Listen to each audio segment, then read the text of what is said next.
I think we can start now because we have a decent amount of people, and then as more people come in, that's fine. Okay, cool.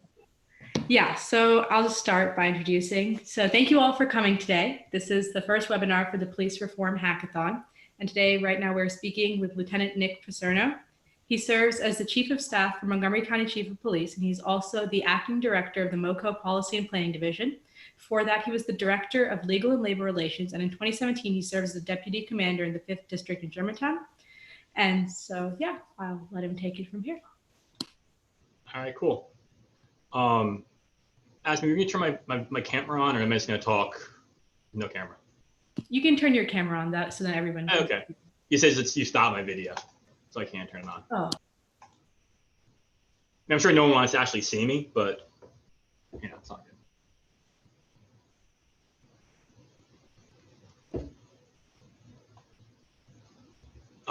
But until I'll just kind of start going. So, first of all, thank you everybody for letting me come and speak here with you guys today. Like Asmi said, I'm Nick Picerno. I'm a lieutenant with Montgomery County Police. I work in the Chief of Staff for the Chief of Police. I'm also the Acting Director of Policy and Planning section. I've been a police officer here in Montgomery County for about 18 years. And before that, I was a police officer in a small town in New Hampshire for 2 years, like on a seasonal basis. And I worked in the jail for a bit before that as well. So I have a kind of a different experience policing wise. I went to undergrad at Penn State, and there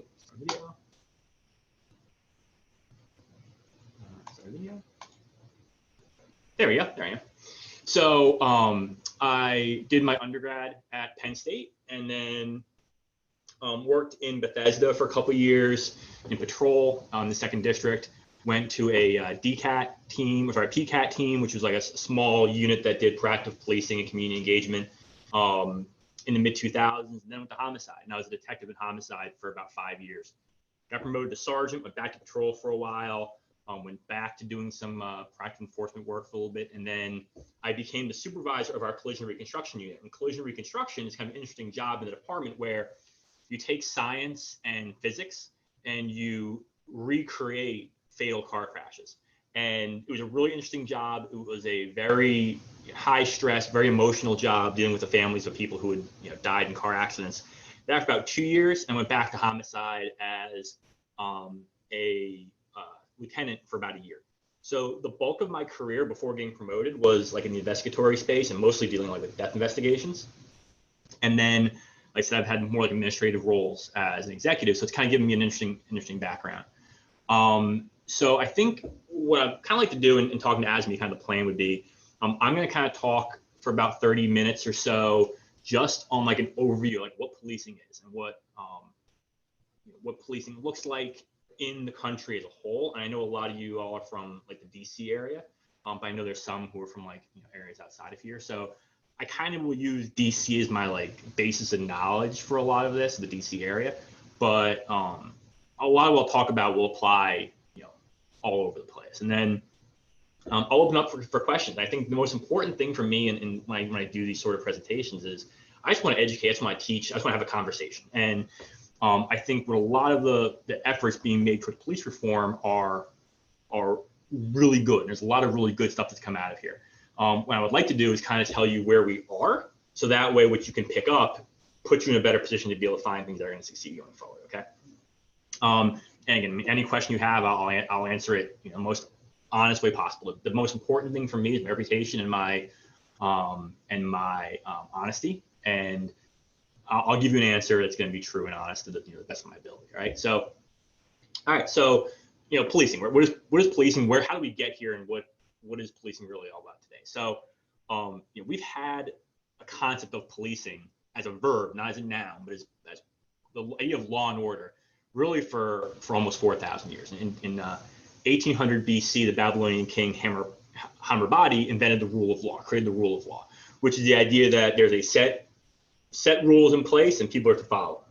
And that general concept of law and order and protection was pretty much unchanged for several thousand years until, and really in rural agricultural civilized world, that was basically the extent of policing. Was people were responsible for protection of their own property, their own land, and the laws created by the king or by whatever ruler was in charge of a certain area were the rules that would be followed out or carried out in that area. What we then saw late 1700s, so late 18th century and the early 19th century was the Industrial Revolution and the creation of cities and industrialized cities. And with those industrialized cities across the world, we saw an increase in crime. People were becoming more condensed in smaller areas in these cities, and there was an increase in crime in those cities as well. So the real birth of policing, as we know it today, was around 1829, when Sir Robert Peel, a British someone in London, created the Metropolitan Police in London. And as far as modern policing is concerned, London Police is the oldest police agency in the world. And they were founded basically on the idea that instead of serving as watchmen, where we have people who protect certain locations, the police would police as a verb to clean up, to enforce law on the streets and publicly and actively on the streets. And the real intent by Sir Robert Peel was not to have an army that did that. So that's why, but there were parallels between what an army would do and what the police would do, which is why they wore blue uniforms, which is why they had badges. And if you hear the reason why British police officers are called bobbies is because of Sir Robert Peel. The reason why police officers are called cops is the first badges that police officers wore in early London were made of copper. And that was how you identified somebody being a cop. They had this copper badge. And the London kind of model became the basis of policing worldwide. We then saw New York City in 1845 adopt that British policing model here in the United States. So while other agencies will kind of claim they were the first police department or others were the first police department, the first police department as we know it in the United States is really generally considered to be the NYPD, New York City Police, in 1845. And from 1845 into the early 20th century, we saw more and more police agencies kind of pop up in that model. Like DC Police, I think, was in the 1850s-ish, 1860s. Then states started forming their state police agencies, and then municipalities and cities kind of fell in line from there. And Montgomery County, where I work, we were founded in 1922, I believe, with the first 7 Montgomery County police officers. So then through the 1920s into the 1930s and 40s and 50s, we kind of saw policing break up into these kind of different eras. And around the time of the turn of the century, 1900 and 1930 or so, we call it generally the political era. And a lot of police departments that were founded around that time had a lot of tie-ins to political entities. So they were formed by the influence of politicians in cities. They were very heavily ward-based. And a lot of the enforcement that they were doing was to enforce laws that were created in cities that often had desperate impacts against minority groups and immigrant groups particularly that moved into these cities. But at the same time, a lot of these police groups were doing, or these policing departments, because they were so community focused, were doing a lot of good work in their community. And a lot of times, what would eventually happen would be you were hiring police officers from the same communities that they were policing, and those police officers who were already embedded in their communities had the ability to help out like new immigrants and new people into these communities with jobs and with housing and different support and things like that. So you really had a community-based policing concept almost over 100 years ago. But what happened at the same time as that was, as police became very heavily involved in their communities, there became favoritism, and there became disparate impact on how things were being policed, or they were policing at the whim of political entities. So going into the 50s and 60s and 70s, we saw a reform, which called the reform era in policing, where, which contrary to what we're seeing now, at that time, police were actively barred from living in the communities they worked in because they wanted to create a separation. They didn't want police officers having too close integration with their communities for fear that they would treat people in their community different And the idea was they would strictly follow the rule of law in those communities. And that's what we saw policing-wise in the 60s and 70s into the early 80s. As all things come full circle, 1980s came around, and there became the idea that, well, police were so separate from their communities that they weren't involved. They had no vested interest in improving their communities. So then starting in the 1980s, we saw a rebirth of the whole community policing movement, where police officers were encouraged to be part of their communities. Like things like foot patrols, right? So foot patrols were something that was started by Robert Peel in the 1820s as suburban growth spread and cars became popular in the mid-1900s. We saw less and less foot patrols happening because police officers had this ability to get into a car and cover a much wider area. Starting in the 1980s and early 1990s, with community policing, we saw a shift where officers were encouraged to do more of that kind of neighborhood-based policing, the more foot patrols, more like bicycle patrols and different kinds of policing patrols. And starting with, and really the big groundswell, the major event that kind of changed policing in my lifetime was the Rodney King incident in the mid-1990s, when now we had the proliferation of cameras, right? So back in the 1990s, it was like those big camcorders, but somebody could own a piece of recording equipment fairly cheap. And we started seeing what was happening on the streets being brought live in people's bedrooms or people's living rooms, where you could, the Rodney King beating was filmed by a passing motorist who happened to have a camcorder. And extra attention was being brought to police misconduct in the community. That has increased 1,000-fold with the fact that now everyone has a cell phone camera and we can live stream events, and now police carry body cameras on their persons as well.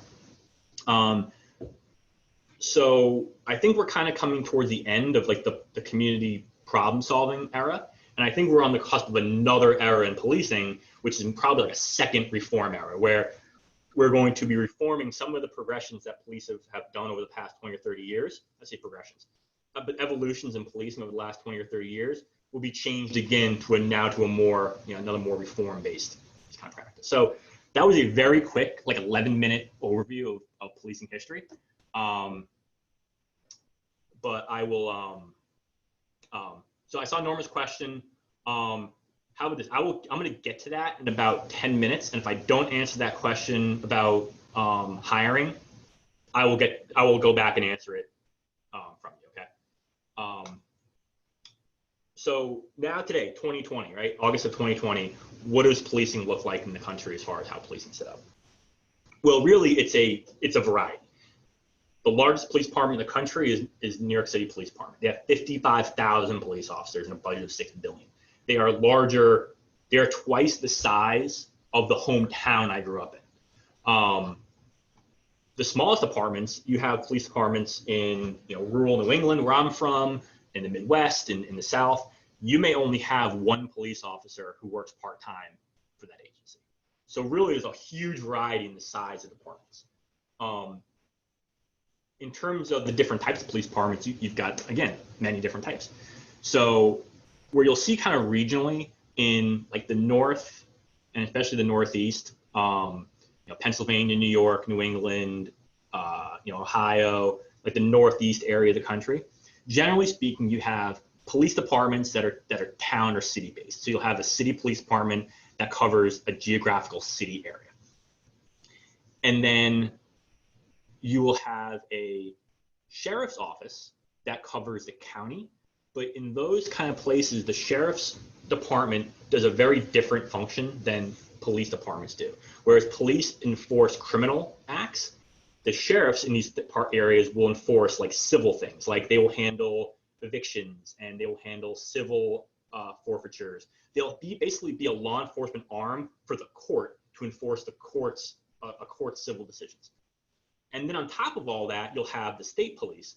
And the state police generally handle enforcement on highways, or they'll handle enforcement for towns that aren't big enough to have their own police department.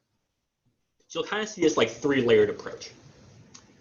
What you see in the West, and particularly in the South, so like especially like Georgia, South Carolina, North Carolina, Alabama, even Texas, you'll see sheriff's departments do everything. So you'll have a sheriff's department that is really, really big, several thousand, 2,000 or 3,000 officers, but they will handle criminal patrol, they'll handle traffic enforcement, they will handle the civil stuff for the court, and they will handle highway enforcement, and they may even, and usually will, be in charge of the city jail and the county correction system, all based out of the sheriff's office. And the important distinction I didn't mention before is a sheriff is elected. So a sheriff is not appointed by council, does not have a boss other than the people, where a police chief is appointed usually by the mayor or the city council and approved through a quasi-political process.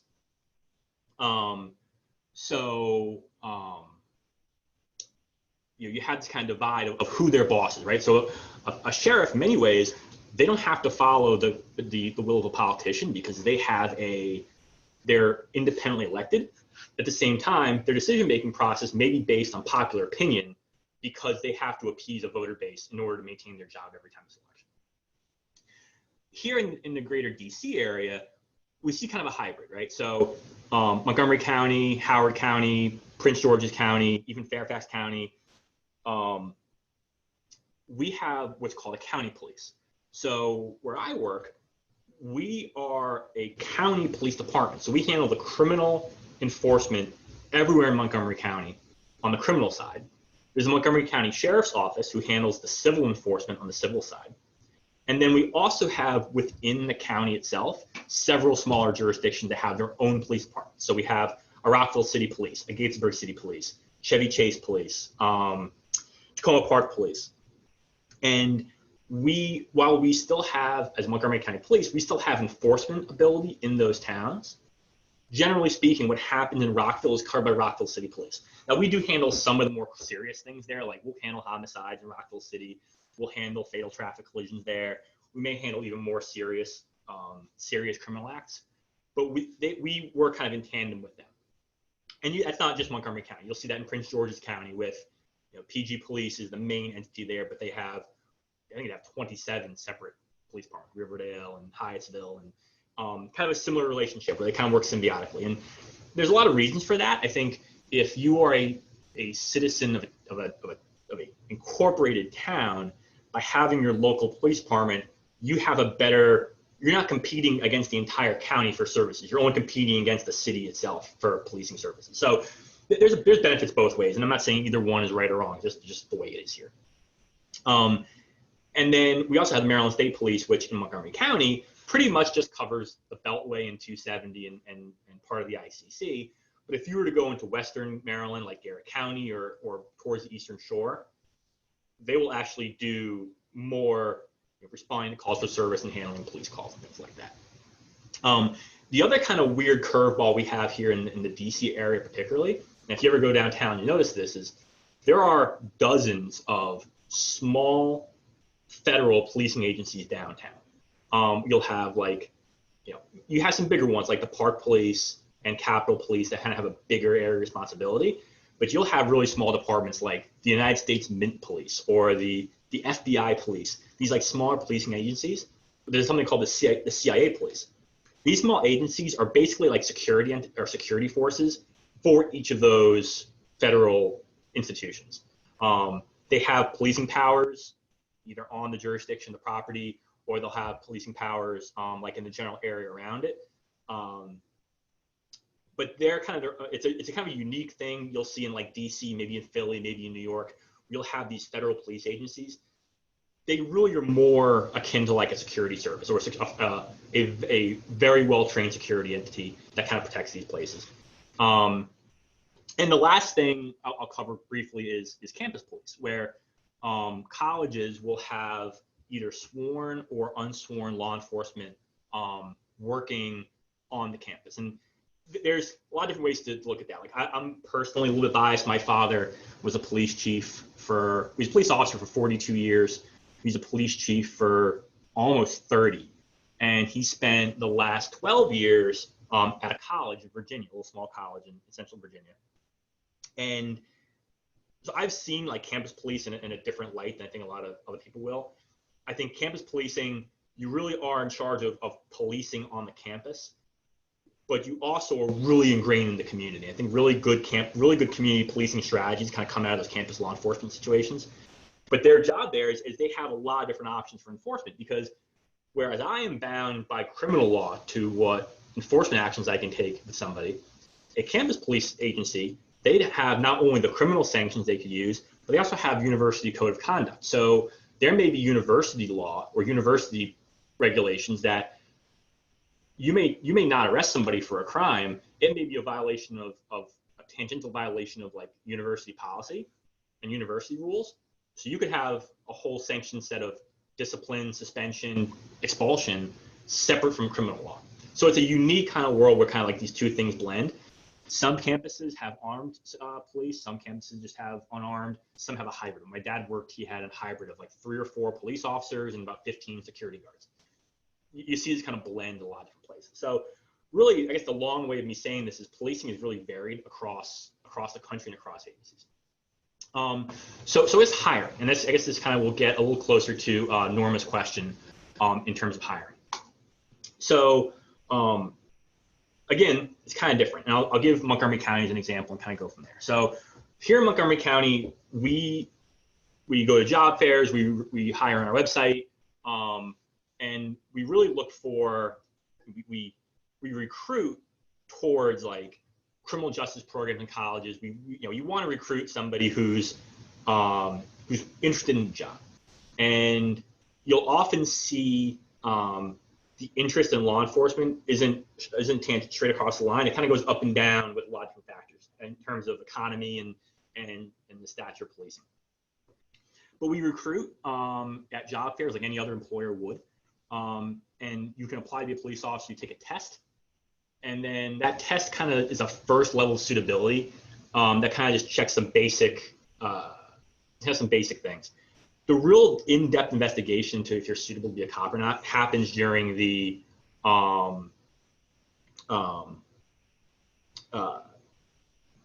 is in the background investigation phase, where we do an in-depth background investigation to determine where what your criminal history is, what your neighbors think of your integrity, your teachers, your previous employers, and things like that.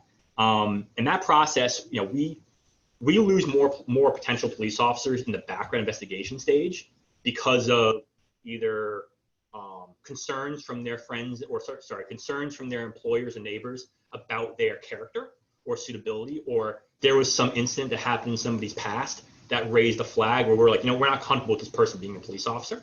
We lose more people at that stage than any other stage in investigation. After the background investigation, there's what's called a polygraph examination, where they hook you up to a polygraph machine, and it was the most uncomfortable 45 minutes of my life, where you have like blood pressure cuff on you, you have these like tubes around your chest, and they are and they're trying to determine changes. They ask you questions and determine through your heart rate and your breathing if you're showing deception towards a question being asked about your background. You make it to that stage, then you have a psychological evaluation and you have physical evaluation, and then you go to the police academy. Police academy is again, varies different places. Here in Montgomery County, it's 26 weeks of training, both physical training and mental training. That's another stage where we lose a lot of candidates. My academy class, we started out with 83.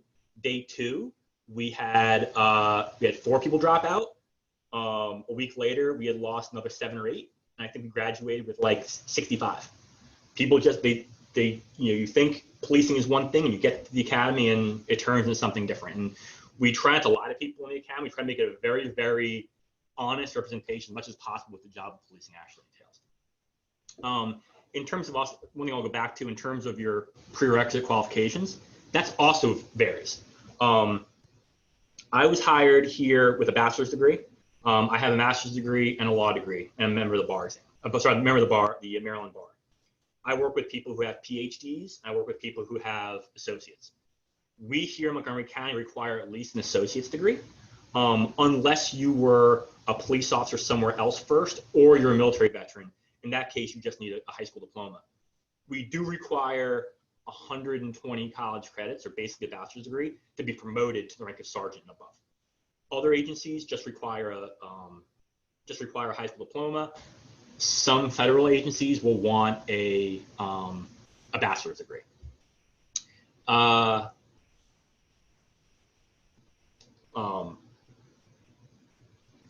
In terms of, and the last thing I'll cover, as far as hiring goes as well, the way we do things, as far as you apply for a job, you go through testing, and you hit these certain benchmarks along the way. That's pretty much a national kind of model for things,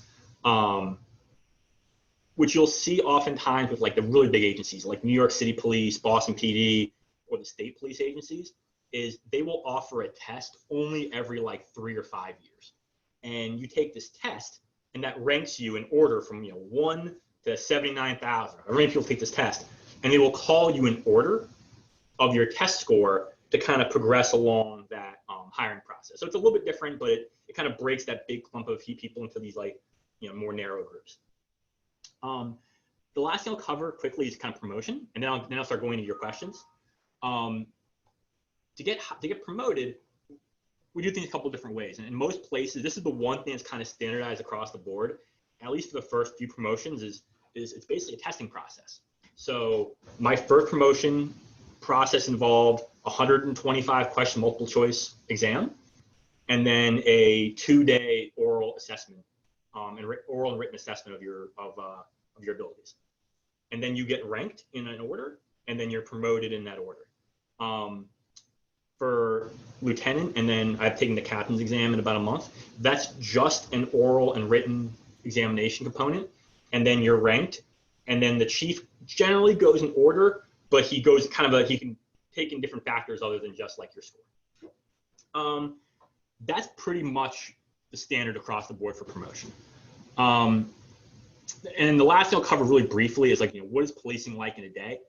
That can kind of change, again, department to department. So I can tell you from like some of the bigger agencies like NYPD, for example, your first 2 or 3 years in the job there, you may not even be out on the street working a post.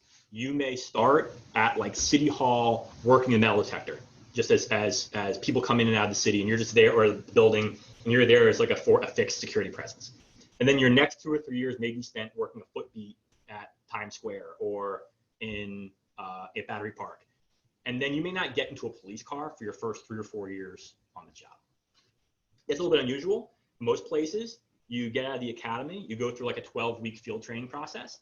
And then if you pass your field training, then you're a solo beat officer in your car. And you might be working you may work a beat by yourself, which is like a smaller geographical area of the jurisdiction. Or you may work like in a city, like where I was the first police officer. You may have the whole town as your like area of responsibility. Eventually, you can apply to be in a specialized unit. So you can apply to be a detective somewhere. You can apply to do surveillance work. You could apply for SWAT. You have a lot of different options internally and different ways you can get taken there. So that's it. That's kind of my quick spiel. Let me start answering your question. I know the most important part is you guys have questions. I want to start kind of getting into those. I didn't want to take the whole time talking. So let me first start with Nora. So what do the police departments look for in police officers? I think generally speaking, character is the biggest thing. No police department, at least my agency, we have 1,200 officers who work here. I don't want 1,200 officers who think the exact same way. I don't want 1,200 automatrons, right? So we want people from a variety of different backgrounds, a variety of different experiences, a variety of different cultures, ethnicities, genders, ages. I went to the academy with, a lot of us you'll see a lot of police officers when they get hired, just like any other entry-level job, you get hired like in your early 20s. In policing, you see a lot of people in their early 20s. You'll see a lot of people in their late 20s because they've done a military career or at least a couple military tours. And then they go into policing because it's generally a neat fit for a lot of different reasons. My class had a 46-year-old male in it, 46-year-old guy. A class a few years ago had a 57-year-old police officer who not only was he the oldest police officer we've ever hired, he also finished first in his entire academy in physical fitness. The guy was an absolute machine. And he's in his late 50s. So we see that kind of variety. How we advertise, we do career fairs, we do social media advertising. One of the things that's been an issue for the last, not just the last few months, it's been a 4-year issue. Interest in policing as a profession is on the downswing. People don't want to be police officers right now. So hiring and retention is one of the biggest problems we're facing. So we're doing a lot of different kind of ways to get the name out of the department and the job. Our hiring standards remain the same, but we advertise, through job fairs, through social media. We have billboards now. We go to places like Baltimore City and in like Western Maryland, Eastern Shore. We'll put up billboards like with our information on to hire people. Okay, Sean has a question. Thank you, Nora, for that question. Sean said, with so many background investigations, why do you think that so many quote unquote bad apples seem to get through the cracks? And what do you think can be done to remedy this? So I think like any other job, a background investigation is only going to do so much, right? And there's some behaviors that are ingrained in you as a person, and then some are kind of learned over time or learned through other people. So we try to do everything we can to prevent hiring people who are unsuitable. In one regard, there are people who make mistakes, and those people should be held accountable to their mistakes. And you will, I think, in any profession, have bad apples, slips through the cracks. I mean, you even see it in the CIA, you see it in the FBI, and they have hiring processes that are multi-year long investigations to get a top secret clearance, and you have people there who end up falling through the cracks. So we're human, and we all have faults as humans. I think I will say that our background investigation process does weed out a lot of potentially problematic officers. And I think if we didn't have a stringent background process, you would see a lot more of that. I think it's a matter of human behavior. And I think sometimes you might hire somebody with no tendency for bad behavior, and it becomes learned. Either it becomes learned through repeated negative interactions with people. It becomes learned because of personal issues, like things that go on in their personal lives that lead them to do certain things. So I think it's a complicated issue, but I think the background process is a lot, but it's never going to be 100% perfect. No matter how long and how much of in-depth background you do, it's never going to be perfect. Do you think that it would be like a little bit better, or if it's already a thing, like anti-bias training? Does that occur within police departments? And if not, do you think that would potentially have an effect? Or so I think we're that's kind of I guess let's say newer idea, but we do anti-bias training or implicit. Sorry, we call it more like implicit bias training. And they do with implicit bias is that we all have our internal biases. Part of being a human is that you have your own internal biases, and not necessarily about race or about gender, or about age. I mean, there's a whole bunch of biases that we all have internally. And the idea with implicit bias training is to understand what those biases are and be able to identify them if they creep up in your actual conduct. So we do that here. One of the new things we're doing this fall is we're actually doing bias identification training for supervisors. So we've done a lot of training in recent years about like, hey, how do you find biases in yourself? What we're starting to do, I think, kind of the new wave of training is implicit bias or bias identification. So like me as a supervisor, what things can I look out for? I mean, generally people aren't going around roll calls saying racist comments in just public, right? So like what kind of subtle things are potential clues that somebody could have potential biases that we should look for, not necessarily to like fire somebody or get rid of somebody, but to notice these things about people so that they could be addressed before they become problematic. And maybe it could be something where somebody has a bias that they're demonstrating and they don't know they're demonstrating. So I think that's kind of the next wave of training is going to be this bias identification for like supervisors and magic level people. Yeah. Nora was wondering, when was the process of testing and background checking implemented in the police system? Wow. So I can't tell you exactly when it happened. I know my dad was a police officer, became a police officer in 1978, and he had to go through a testing and background process. So I think the background has gotten harder. I mean, it definitely has gotten harder. And the bigger agencies you go to, the more professional agencies you go to, the more in-depth the background investigation will be. Partly for a lot of different reasons. I mean, we have the resources here in Montgomery County or these bigger agencies to have a dedicated background investigation staff. Whereas in a smaller agency of like 1 or 2 cops, you may not have the people to dedicate to a background investigation. But a background investigation and testing process, I think that's been around for decades, longer than I've been alive. Okay. Elson was wondering, what do you think?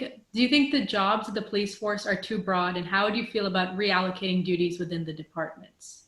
So that's an interesting question. I think policing, we are asked to do a lot, and I think in many ways, especially when it comes to like things like mental health, I think the extent we could be a better partner with other agencies and other groups to work towards certain things, that's a benefit, I think, to both, to mental health professionals and to policing.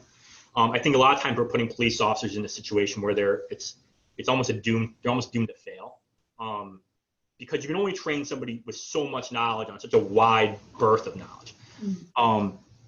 That said, I think there's always going to be a need for police to be involved, like in some capacity, even if it's just there as a protective body. I have a friend of mine who's a social worker, and she actually works in the department. We actually hired a social worker to work with our mental health trained officers, to kind of, to be with them as they handle these calls for service. And she's like, look, I would never go to one of these calls I go to by myself. It's too dangerous. There's too many unknown variables. So I think having a police presence in a lot of these things is important, but I think having our role within the mission changing, I think, is important, where we're more there to like, hey, we're there to protect the social worker or the outreach person, and to make sure that the citizen we're dealing with is also protected as well. So I think it's definitely a complicated issue, but I think there's a balance that needs to be found somewhere. Okay. Someone was wondering, do you think there is a merit in going back to the model where police officers were from the same community or area, so that people will look at the police more as protectors rather than just enforcers? So I'm actually a big proponent of that. I think, I live in Montgomery County. Where I'm from, it was very common to have the police officers live in the town they work in. I think there's benefits to that. There's both. It cuts both ways, right? Like, frankly, my dad, I remember as a kid, my dad was always worried that I would have negative interactions with kids that he may have arrested their parents for something. So like that was always like a fear. And cops are humans. They have families. They have mortgages. They've got dogs. Like, so there's always that concern, but there's a way to find a balance. Here, Montgomery County is an expensive place to live. And so is Fairfax, and so is Howard. Parts of Prince George is like so. Police salaries, like I said, while good, are definitely not commensurate with the cost of living here. So we're seeing more and more police officers moving to Frederick County, to Washington County, because they can get cheaper houses out there. So I think there's definitely a benefit to having a greater police presence, or having police live in the jurisdiction they live in. A lot of places have given certain breaks or incentivize officers to move into their jurisdictions. I do think it's beneficial, but there's a human component to it as well, and I think you just need to find that balance. A couple of participants were wondering what your personal thoughts were on defunding the police or police abolition, and what police officers think about this whole idea and concept. Well, it's going to shock you that most police officers are vehemently against abolishing the police. I'll give you my personal thought. I think police are getting I think a lot of blame for societal ills are being placed on the police right now. And I don't think getting rid of, I know what I've done in my career. I know in my heart, I've saved lives. I can tell you, I won't bore you with the whole story, but I do know I once held a guy's arm together as it bled out. My partner held this guy's arm together while he was bleeding, and I used my hand to keep his lung shut so he could actually breathe. And because fire rescue couldn't get there to treat this guy's stab wound. Guy was stabbed in a drug-related fight. We happened to be close by. It took fire rescue 20 minutes to get there because of a bunch of different factors. So I know I've saved lives. And there are people who are alive because of me. I know there are people in jail who are legitimately bad people who are in jail because of investigations that I've done. I know these are people who've murdered children, raped neighbors. I mean, people who've done some bad things that would have done these things again. Policing is not perfect, and I think, and I'm not trying to my own, because I think of the 1,200 officers in this department, you'll find 1,200 examples of things that just like that where we've made a difference in communities. So I think defunding and certainly abolishing is a solution to the wrong problem. I think police officers were dealt the cards were handed. I know there's a lot of reasons why crime there's increased race interaction between police. You can look at crime in neighborhoods. You can look at poverty. You can look at socioeconomic status, opportunity. A lot of different factors that make the world we live in not equal for everybody. And we need to do a better job of removing barriers to success. But ultimately, when I don't know of us, I think the idea that, look, just like having doctors, right? I would love to be able to not have to worry about having doctors anymore, because we've done enough in the treatment and eradication of disease where people aren't going to get sick anymore. I know that's not really a realistic outcome, because we're always going to have disease, and we're always going to have, we're living in a world of pandemic right now. You're always going to need medical treatment there. Same thing with the police. I would love to live in a world where we don't have to be there because no one's going to break the law. I know it's kind of a pipe dream. It's a bit of a panacea. But I would like to see us put in a better position where everyone has the opportunity to succeed. I don't think of getting rid of police is the end. Is that cause? I think you're already seeing it nationwide. You're seeing an increase in crime, in a lot of major cities because the inverse is actually happening. So it's kind of a complicated way of saying it. I mean, it's not going to surprise you. I personally don't support the idea, mostly because it's my profession. But I know the good that police have done in communities, and I know that so we're getting blamed for a lot of ills in society that aren't our doing. One person was wondering, what do you think is the primary reason for conflict escalation between police and civilians, and what do you feel can be done by either/both parties to reduce the number of these situations? I think because it comes to, in many ways, it comes to a matter of training and a matter of empathy, where I think police, no one ever calls 911 because they're inviting cops to their graduation from school or because they had a baby. People are always calling cops because something bad has happened in their life, and they're calling upon us to go there and try to fix it, whether it's a domestic disturbance or it's somebody got into a car accident or so it's usually a bad connotation with every police interaction, or it's police predicated on a negative interaction. And I think that in many ways, by going to a more community involved model of policing, where police officers can have more positive interaction with the community, it will change the baseline interactions between police and community to be more positive, right? And I think when we, and I think we're already seeing it with a lot of cops, where if you can integrate positive interactions with the community amongst all those negative ones that you by nature of your job have to be involved in, it changes the baseline and puts us in a better position to have empathy with the people that we deal with. I know a lot of my colleagues of the last few months, one of the frustrations has been that, that the community looks at us often as robots and not having emotion, not having, human, the same human needs that any other human has. I think sometimes as police, we get in that same box where we forget that, hey, the person you're going to deal with in this call, we're going to have this acute interaction with them. We're going to show up, we're going to deal with the problem, we're going to leave. Remembering that there's a whole life that goes along underneath that brackets that interaction. And I think kind of building that level of empathy between us and those we deal with, I think would have a lot of a positive effect. Mm-hmm. And part of it's training. I mean, the big buzzword right now in policing is de-escalation, right? Everyone talks about, de-escalation. And it's defined in many different ways across the spectrum. We've just put in some new training. It's called ICAT, which basically trains people a new way of dealing with somebody who's armed with something that's not a gun. So with a pipe or a knife or something like that. And the idea is you can put yourself in a position to be safe. Remember, for years, the buzzword has always been, hey, you gotta be safe. You gotta give clear commands. If there's somebody who's a witness, you wanna make sure that they've heard you give commands to that person to drop the knife or identify yourself to the police, all these things. Well, now we're like, you know what? Now we have body camera. We don't need we can calm things down, try to slow things down, be in a position where we're safe, but then try to engage in a conversation with that person on a much calmer, rational basis to try to bring that baseline of communication down. It's never always successful. And there's the whole concept of like suicide by cop, for example, where people will create a negative interaction with a police officer knowing that at some point this police officer will use deadly force against me and I won't have to do it to myself. There'll be some other person will commit suicide, will commit suicide for me, for lack of a better phrase. And so I think kind of that re-examining how we do de-escalation training and bringing different concepts to us, I think is another way to kind of do that. One person was wondering, how do you and other members of the police force hold other officers accountable if their personal biases allow them to abuse their power?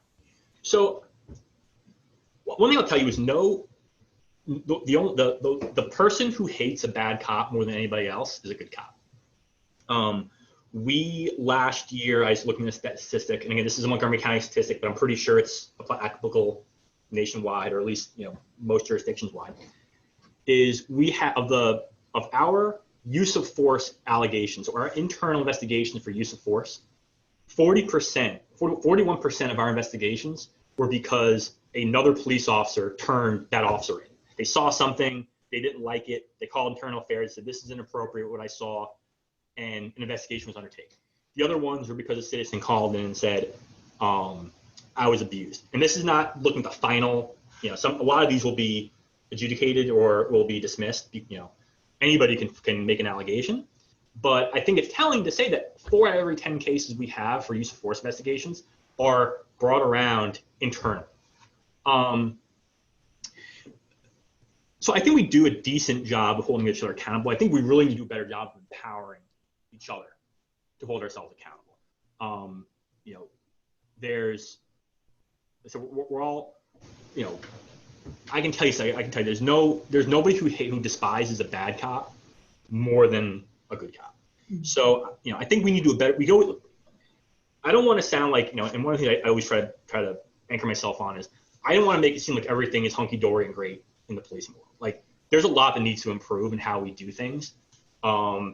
So I think that's one area that we probably could do a better job as a profession. I think part of it is treating this job as a profession, and that, police officers should be trained well. They should be paid well. They should, but with that goes along with it a certain level of accountability that comes along with any important profession. No different than attorneys or physicians or engineers. If you're a bridge builder and you do a bad job designing a bridge, there's real life or death consequences with that. Same thing with being a bad cop. If you do things poorly in the street, there are real life consequences that could end up with people's lives being lost in the process. So I think that all kind of goes hand in hand with each other.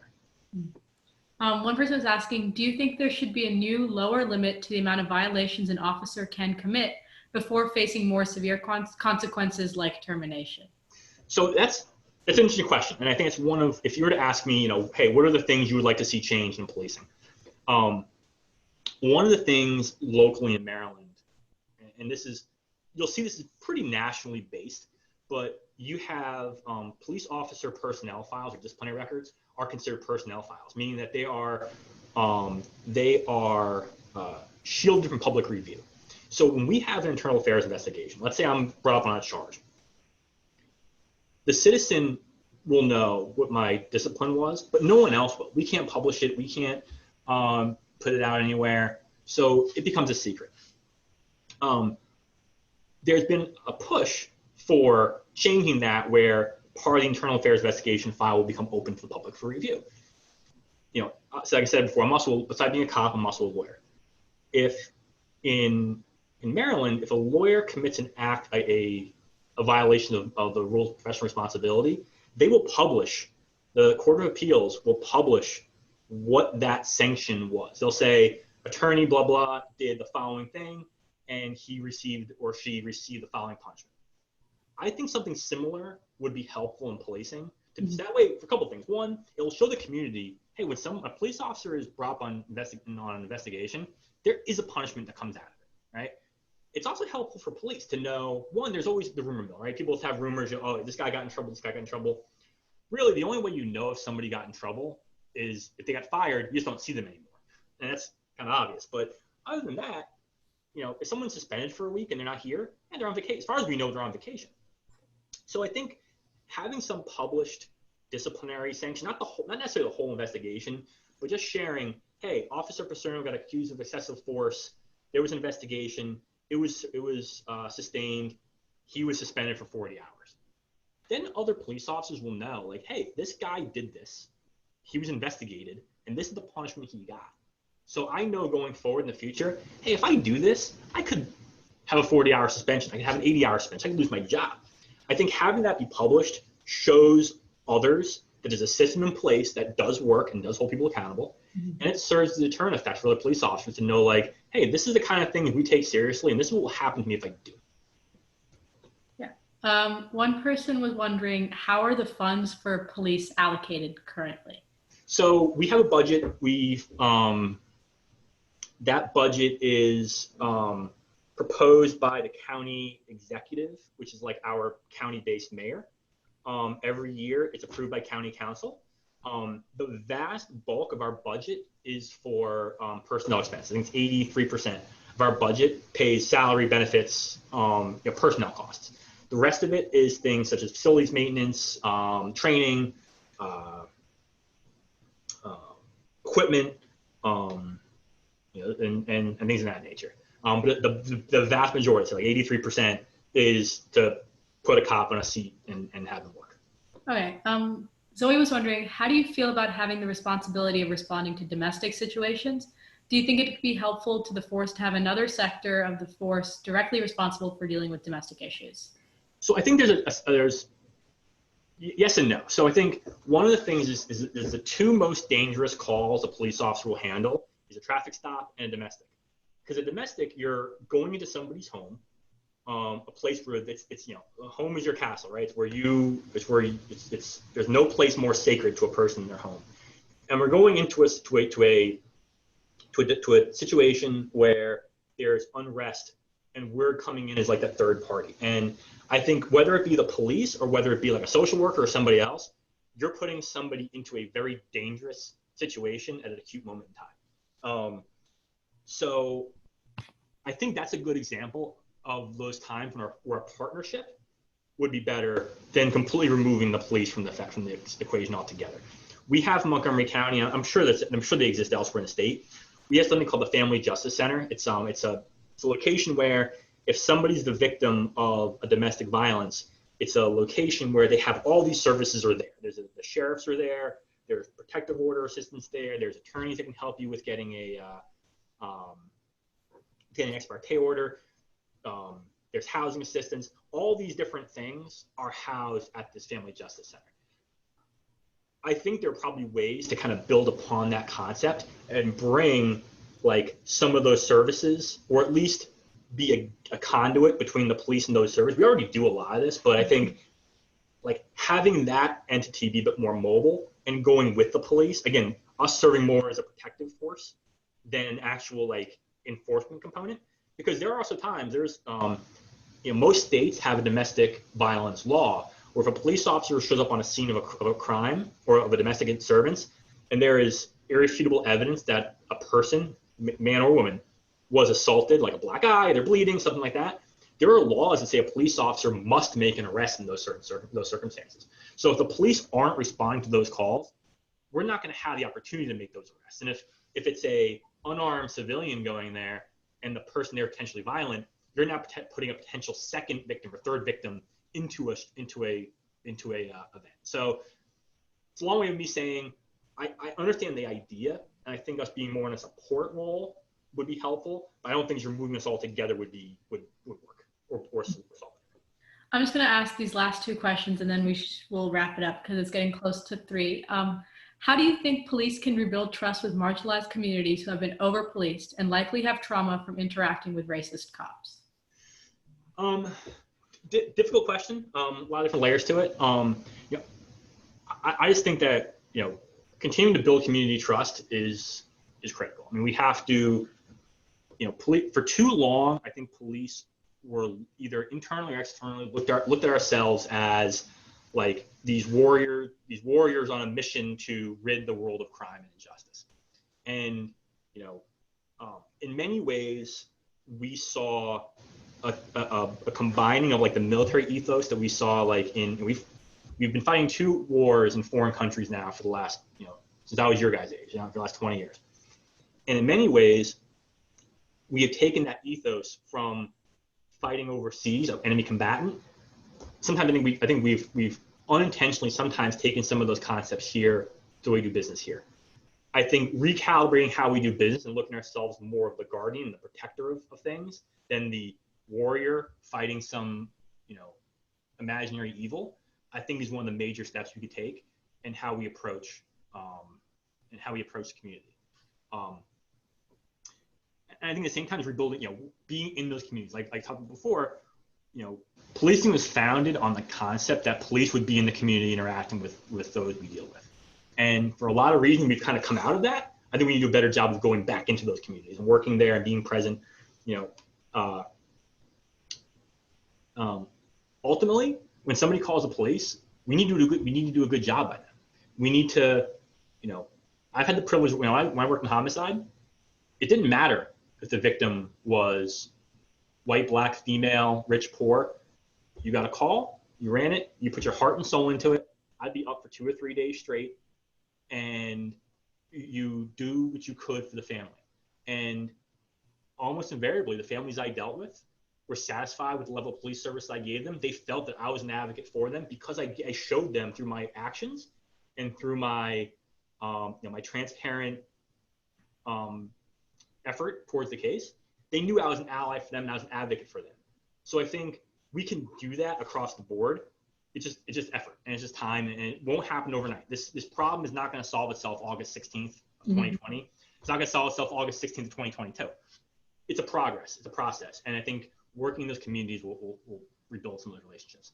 Yeah. And last one is, how often do police have to get warrants from a judge?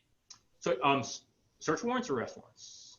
I guess cover both. So we get arrest warrants. We don't get from judges. We get them from the commissioner. It really all depends. So a search warrant is more of an investigative tool to go to a residence, go to a car, and to search it.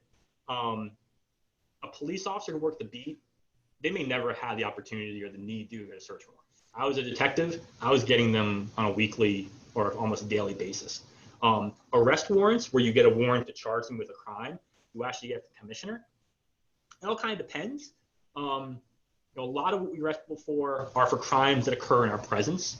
If there's a need to get a warrant for somebody, it's because you've identified a crime that's happened in the past and you're going to get a warrant for the person. And maybe weekly, bi-weekly, depends on the officer, but. Well, I think that's it. I want to thank you so much for coming today, for your service, and for taking time out of your busy schedule to come join us and talk about this issue. I know I learned a lot more than I did previously, and I want to thank all the attendees for coming. Thank you so much for showing up, and I hope to see you all at 5 p.m. today also. Thank you so much. Bye. Thank you.